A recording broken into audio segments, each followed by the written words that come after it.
News. Tim Wise, he joins us right now. Tim does all kind of anti-racism work. Tim, you've written a book. One of your books was Dear White People, and an open letter to white America. And clearly, Fox and Friends host didn't read it. Well, no, they didn't. I mean, look, first, let's be very clear. If you were to take Brian Kilmeade, hold him by his ankles over a bridge, and give him 2 or 3 minutes to actually tell you what critical race theory was, or else you were going to drop him, let's just say there'd be one less friend on Fox, right? Because he couldn't define it. And I'm not advocating the killing of Brian Kilmeade. Let's be very clear. I'm just saying none of these people who are critiquing what they call critical race theory could define it. They haven't read Derek Bell.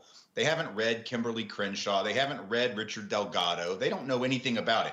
What they are using is that as a boogeyman term to refer to any discussion in school about the history of systemic racism in America and the contemporary reality of ongoing systemic racism. They simply do not want that analysis provided. They don't have a rebuttal to it other than to just say, well, there's no racism because, Obama won. Listen, Benazir Bhutto was elected not once but twice in Pakistan, a woman, but I bet they wouldn't say sexism has been eradicated in Pakistan, right? The fact, and if it were up to white folks, including the ones who watch Fox and Friends, Obama wouldn't have won. White Americans, my people, I've been white a long time. I know my people well. Most white folks were happier with the thought of Sarah Palin maybe becoming president than Barack Obama. So how are you gonna hold up progress when you weren't part of it? How are you going to brag about the progress we've made and then put a hat on that says make America great again, which means you don't think we needed to make all that progress because stuff was cool 50 years ago and 70 years ago? I mean, the contradictions are massive, but what they all tell us is that there is a group of white folks, probably the majority of white folks clearly, who are afraid of a counter narrative. We prefer the George Washington and the cherry tree history, even though that story was a lie. George Washington didn't cut down a cherry tree and run and tell his daddy. George Washington barely knew his daddy. His daddy died when George was young. That's all a made up story. But we prefer that to the truth, which was what? George Washington was a particularly vicious enslaver of other human beings who, when they made the mistake of running away from Mount Vernon, had them tracked down on pain of death and took bounties out on them. That's who he was. Now, if you don't want me to say that because that's unpatriotic, your problem is not with political correctness, it's with historical accuracy. And white folks, for years, we've been able to ignore the truth. Now, the culture, the demographics are such that we're having to confront the things we've tried to deny. And for some folks, it's too painful to look at. Well, if it's painful to look at, imagine how much more painful it's been to live. And that's what black and brown folks have had to do. Well, and what you're dealing with here, Tim, you're dealing with, and let's just be clear, the basis of Fox News that Roger Ailes put in place was to push the racial fears of white viewers, older white viewers. Fox News has always, I love it when they love talking about the new Black Panthers. And the media, they talked about the new Black Panthers more than anybody else, and then criticize the media for covering the new Black Panthers. It was Bill O'Reilly who attacked Ludacris when he had his Pepsi deal. It's always been that. And so what you're dealing with now, what critical race theory is, and here's a photo here. Amna Nawaz of PBS covered this. This is a Loudoun County School Board meeting, and all these white folks turned out. 121 people signed up. And what was hilarious is that the superintendent said, we don't teach critical race theory in any of our schools. But these dumbasses who watch Laura Ingraham, who watch Sean Hannity, who watch Tucker Carlson, and now it's like critical race theory is now the banner, put everything that's racial in under that, critical race theory, and they have no idea what they cannot stand. And Brian Kilmeade said it.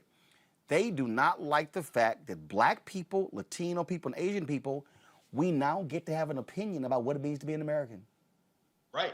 And have the ability to be heard and to have that opinion represented. For years, that's the thing. If you've had hegemonic dominance of the culture, pluralism feels like oppression.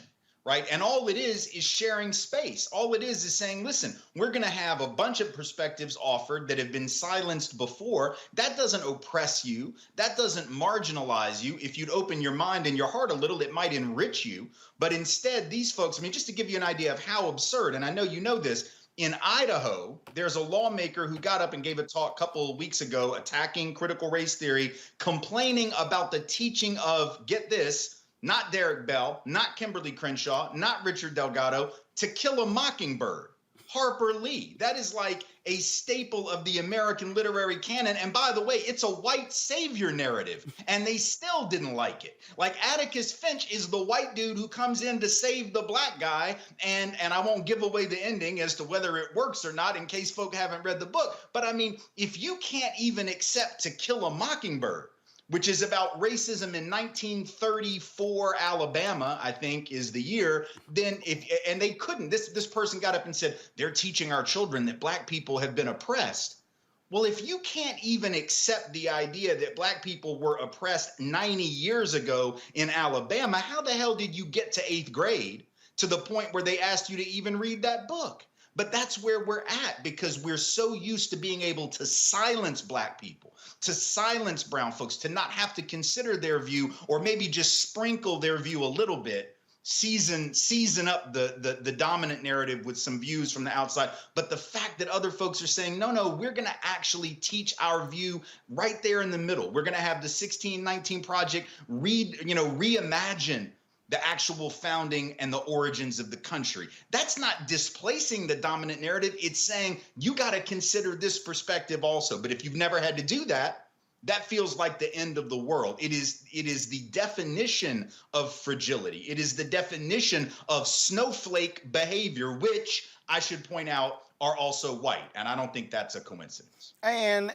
the reason we're talking about this here, because look, our folks need to understand anything deemed racial, they're going to attack. I'm writing a book on this very thing that's going to come out next year called White Fear, the Browning of America is making white folks lose their minds. I mean, that's literally and that's what's going on here. Donald Trump, his entire presidency was based upon that. He was pushing the racial buttons and all of this, and there's no coincidence. Tim, they need this to stoke white fear for next year's election. This is not by accident. They need white people to be upset and bothered. Here they come. They're marching. The migrants are coming here to kill us and take our jobs. The black people, now they're teaching our kids. No, you can't teach our kids about systemic racism and Ainsley Earnhardt, because in our house, we love the Lord and it's all about God. But Ainsley, I bet your church is damn near all white. Oh, yeah. Oh, yeah. Well, all the enslavers said they were Christians. I mean, what does that have to do with anything? You know, the Golden Rule has been around a really long time. I'm pretty sure that the folks that ran the plantations had heard of that one. You know, and yet oppression still was the norm. So folks, we've always said, treat the Declaration of Independence. I mean, Thomas Jefferson said all men are created equal, but he owned a couple hundred folks when he wrote that. So he clearly didn't mean it. So the question is, are we gonna just remember the fictional hagiographic rah-rah cheerleader version of American history? Or are we going to be honest that the country has been one foundationally built on a contradiction?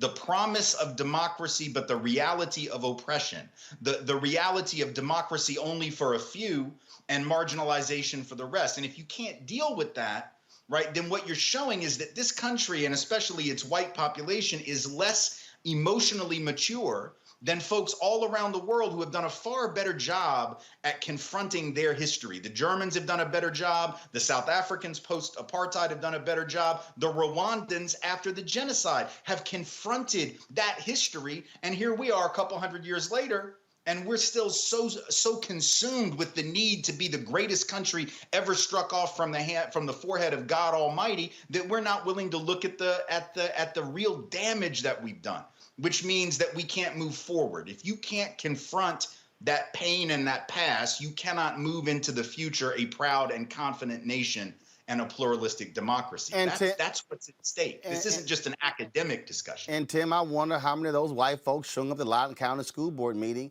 I wonder how many of them said, take those Confederate statues down.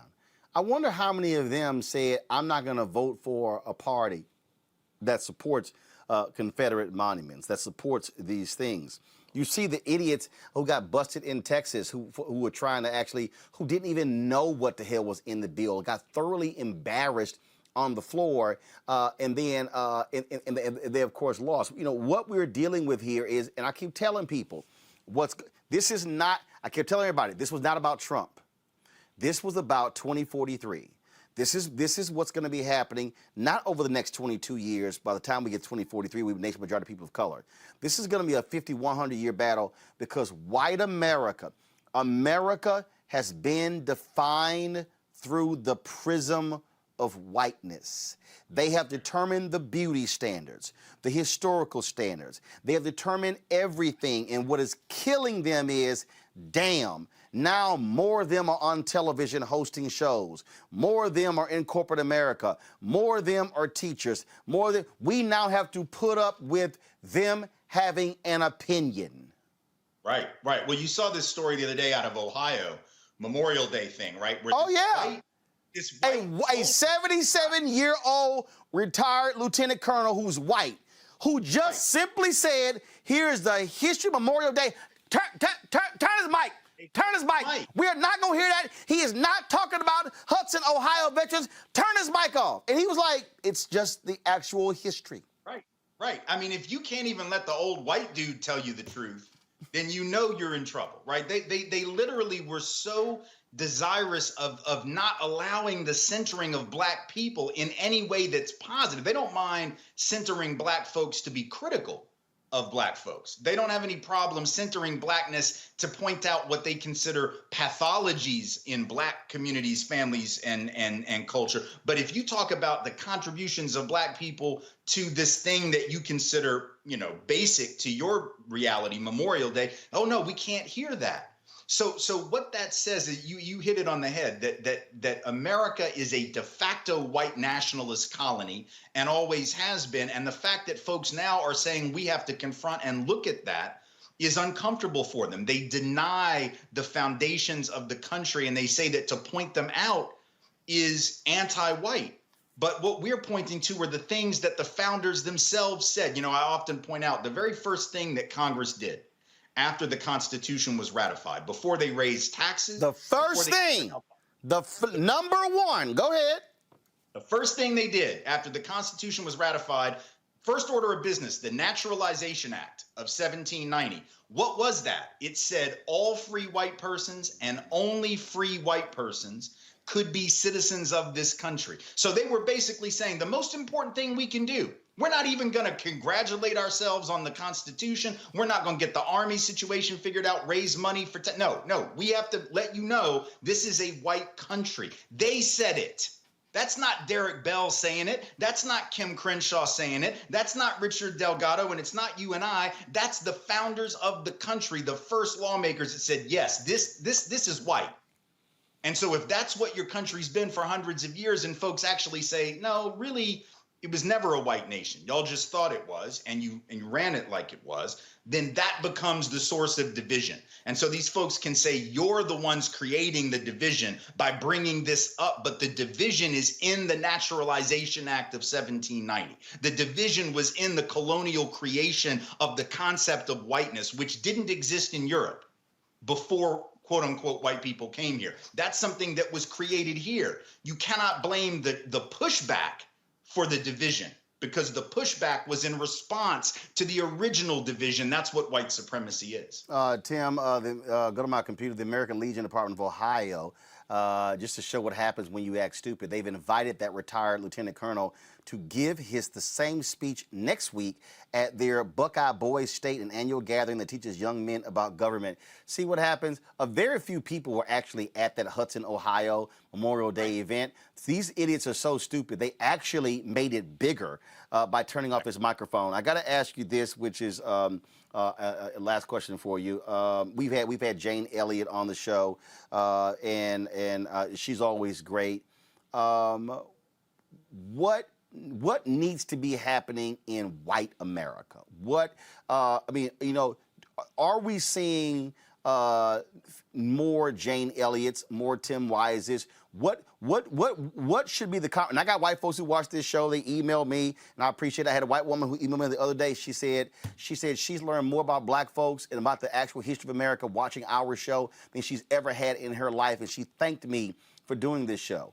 What should be happening in white America, in white churches? What should be happening in white households, white fraternities, the discussions that should be happening? What do you want to say to them? Well, I mean, look, I guess the thing I would say is to white folks, do you feel a helplessness around this conversation, an inability to engage? You get anxiety when issues of race come up. The reason for that is lack of practice learning about, talking about, and thinking about these issues. If you don't like the discomfort created by the conversation, which I get, like if we had a conversation about calculus, I would be very uncomfortable because I never studied it and I don't understand it. Same is true here for a lot of white folks never having to think about the issue of white supremacy as a system and its role in our own lives leaves us like the person that didn't take calculus. The problem is the only way you get better at it is to watch shows like yours, read the books that need to be read, and engage in the conversations. Challenge your family, challenge your colleagues, talk to your children. And if you're a child, talk to your parents, because sometimes the children are ahead of the parents in that regard.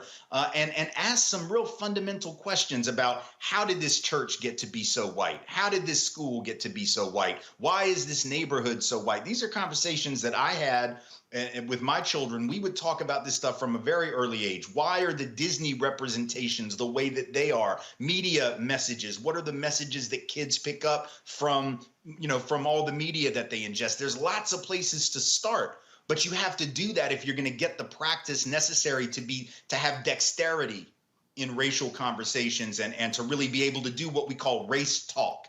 Right, which is a kind of language. Because if you understand race talk, you wouldn't get upset when folks say white supremacy as a system. You wouldn't do the Brian Kilmeade, they're trying to destroy white culture. Well, why do you identify with white supremacy?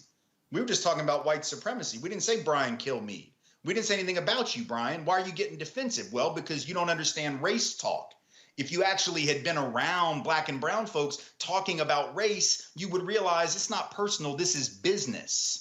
Right? This is not personal. It's not an attack on you. It's an attack on a system of thinking, a system of institutional reality. That's what we're trying to change. This is not about good people over here and bad people over here. Most folks are pretty good folks. But if you're a good person caught up in a bad system, you'll recreate the damage of that bad system. And what you're saying is not just to conservatives, because there are progressives, there are liberals, there are Democrats who do the exact same thing, and they go, but no, I support the NAACP and the UNCF. No, but your whiteness also is peeking out from under the sheet too. Absolutely. Yeah, 100%. Tim Wise, we appreciate it, man. Always a pleasure to have you on the show. Thank you. Thanks for having me.